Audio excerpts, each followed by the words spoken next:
अभी हाल ही में हमने जब बेरोजगार आंदोलन को पीक पर चढ़ते हुए देखा था, जब गांधी पार्क में ये हादसा हुआ, पत्थरबाजी हुई, लाठीचार्ज हुआ और उसके बीच में एक आंदोलन चल रहा था गांधी प्रतिमा के पास में। उस हादसे से राय बढ़ती चली गई थी। कुछ लोग इस पक्ष में थे कि बेरोजगारों ने जो किया वो अच्छा नहीं किया। कुछ लोग इस पक्ष में थे कि पुलिस के पास लाठीचार्ज करने के अलावा और कोई रास्ता नहीं था। इन दो चीज़ों में बंटकर बेरोजगार फंसे हुए थे। लेकिन आज आपके सामने मैं एक ऐसी हकीकत लेके आया हूं जो वाकई आपको परेशान करेगी और लोगों को राय बनाने में उनकी मदद ज़रूर करेगी, वो चाहे बेरोजगारों के पक्ष में हो या बेरोजगारों के विपक्ष में हो। वाकई आपको जानने की ज़रूरत है कि आखिरकार ये बेरोजगारों का गुस्सा अगर इतनी बेबाकी से फूटा तो उसके पीछे की वजह क्या है। उन वजह को जानने के बाद ही राय बनाने की ज़रूरत है।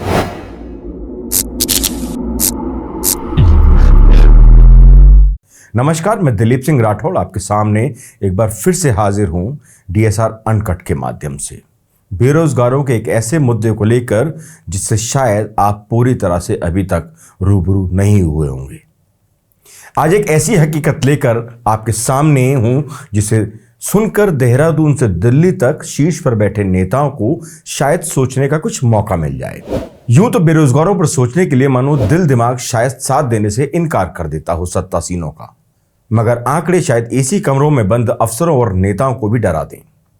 प्रदेश के युवा बेरोजगारी बेरोजगारी चिल्ला रहे हैं और सरकारी नुमाइंदे एसी कमरों में बंद कानों में रुई डालकर मानो कुछ सुनने को तैयार ही नहीं।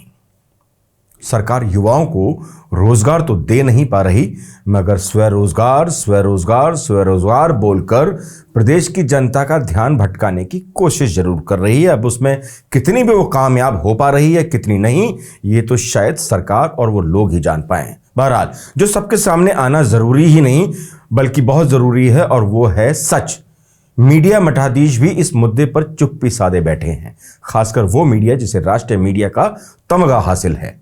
मगर एक खिड़की खुली है जिससे ताज़ी हवा का झोंका आता है, जो सच से लबरेज है और जनता की बात करता है, मुद्दे को सही जगह देने के लिए पूरी ताकत लगाता है, जिसे कहते हैं डिजिटल मीडिया। और उसी माध्यम से ये सच आपके सामने आ रहा है। सरकार कितने भी दावे कर ले मगर आंकड़े छुपाए नहीं जा सकते।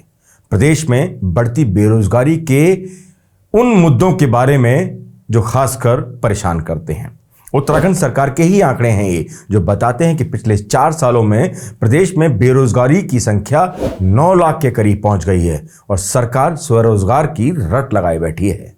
मानो स्वरोजगार ने युवाओं की किस्मत को ही पलट कर रख दिया हो। स्वरोजगार के दावों पर भी एक रिपोर्ट तैयार कर रहे हैं जिसमें आपको बताएंगे कि प्रदेश में युवाओं को स्वरोजगार दिलाने के नाम पर सरकार ने अभी तक कितनी मदद की है और जो युवा स्वरोजगार अपनाना चाहते हैं उनके सामने अभी तक क्या क्या परेशानियां आ रही हैं और उन परेशानियों का सामना वो अगर कर रहे हैं तो कैसे कर रहे हैं। लेकिन उसके लिए आपको थोड़ा सा इंतजार करना पड़ेगा। फिलहाल बात प्रदेश में बेरोजगारी के चिंताजनक आंकड़ों पर, जो सबको सोचने को मजबूर कर देंगे कि जब छोटे से इस पहाड़ी राज्य में इतने युवा बेरोजगार लगातार दिन रात घूम रहे हैं तो कैसे आने वाला दशक उत्तराखंड का दशक कहलाएगा, जैसा कि प्रधानमंत्री नरेंद्र मोदी कई बार यहां आकर मंचों से कहते दिखाई देते हैं और मुख्यमंत्री पुष्कर सिंह धामी तो लगभग हर बार अपने बयानों में इसका जिक्र करते फूले नहीं समाते। आइए हकीकत के उन आंकड़ों पर भी नजर डालते हैं। आंकड़े बताते हैं कि युवा प्रदेश उत्तराखंड में 4 साल के भीतर बेरोजगारों की संख्या में भारी वृद्धि हुई है। वर्ष 2019 से 2022 के बीच इस छोटे से प्रदेश में नौकरी की तलाश करने वालों की लाइन में 1,21,379 नए लोग शामिल हो गए हैं, जिससे प्रदेश में टोटल बेरोजगार की संख्या 9 लाख के पार पहुंचने वाली है। जरा गौर फरमाइए, इस बात की पुष्टि उत्तराखंड सेवा योजना विभाग के आंकड़ों से हुई है। आंकड़ों के अनुसार दिसंबर 2019 में विभाग में 7,69,077 लोगों का पंजीकरण था, लेकिन दिसंबर 2022 में यह संख्या बढ़कर 8,90,456 पर पहुंच गई है। इसमें पुरुष ही नहीं बल्कि महिला बेरोजगारों की संख्या में भी वृद्धि देखने को मिली है।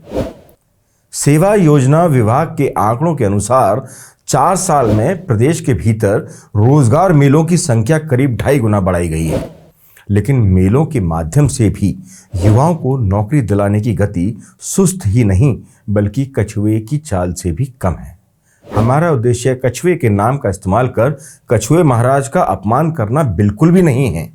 अगर ऐसा कछुए महाराज को लगता है तो हम उनसे क्षमा मांगते हैं। बहरहाल फिर से मुद्दे पर वापस लौटकर आना जरूरी है। आंकड़ों के अनुसार वर्ष 2019-2020 में प्रदेश में 84 रोजगार मेले आयोजित किए गए थे, मगर ऐसे में 2020 में कोविड ने देश और फिर प्रदेश में दस्तक दे दी, जिसमें भाजपा की तत्कालीन सरकार ने भी लॉकडाउन लगा दिया और परीक्षा और रोजगार मेलों पर चर्चा परिचर्चा पूर्णतः बंद हो गई। गौरतलब है कि तत्कालीन सरकार के सामने कोविड जैसी महामारी उनके सम्मुख थी, लिहाजा देश के अन्य हिस्सों से भी हजारों की तादाद में युवाओं ने उत्तराखंड प्रदेश में दस्तक दी, जिसमें उस समय बेरोजगार लोगों की आमद भी देखने को मिली, जो तत्कालीन मुख्यमंत्री त्रिवेंद्र सिंह रावत और उनके बाद तीरथ सिंह रावत के सम्मुख परेशानी का सबब भी बनी। मगर जब कोविड जैसे हालात नहीं हैं और मुख्यमंत्री भी युवा हैं तो युवाओं के लिए उनकी सोच भी युवा होनी चाहिए, पर उस सोच में अभी तक कोई भी कामयाबी युवा मुख्यमंत्री पुष्कर सिंह धामी को नहीं मिल पाई है। अब के हालात में समझने की जरूरत इस बात की है कि 2019 से 2020 के बीच 87 रोजगार मेले और वर्ष 2022 से 2023 के बीच में आयोजित रोजगार मेलों की संख्या 187 थी। मतलब इस बार मेलों की संख्या तो बढ़ा दी धाकड़ सरकार ने, जो कि 187 रही, पर रोजगार देने के नाम पर नील बटा सन्नाटा, और बड़ा वाला सन्नाटा, कोई छोटा मोटा नहीं, क्योंकि युवा अभी भी सड़कों पर हैं, सीबीआई की डिमांड कर रहे हैं पारदर्शिता के लिए।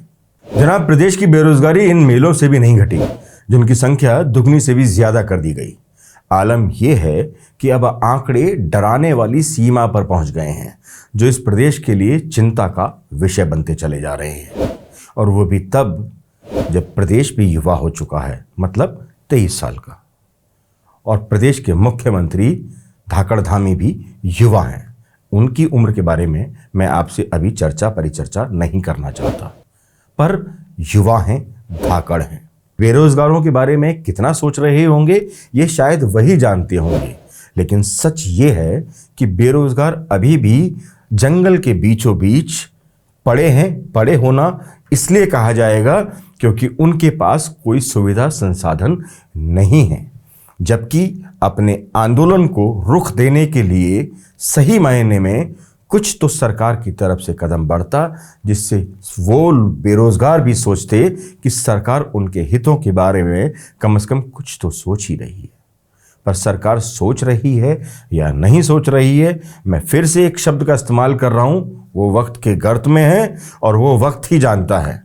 आने वाले वक्त में उन बेरोजगारों को न्याय मिलेगा या नहीं मिलेगा, ये भी वक्त के गर्त में है। फिलहाल एक बार फिर से हम एक क्षमा मांग रहे हैं। हमने इस वीडियो के दौरान कछुए शब्द का प्रयोग किया है। हम कछुए महाराज से भी क्षमा प्रार्थी हैं, उनसे क्षमा मांगते हैं कि हमने उनका नाम इस्तेमाल किया इसमें, और हम उन संस्थाओं के प्रति भी क्षमा प्रार्थी हैं, क्योंकि आजकल एक दौर चल रहा है मानहानि का, हम उससे बचना चाहते हैं। आज के लिए बस इतना ही। नमस्कार।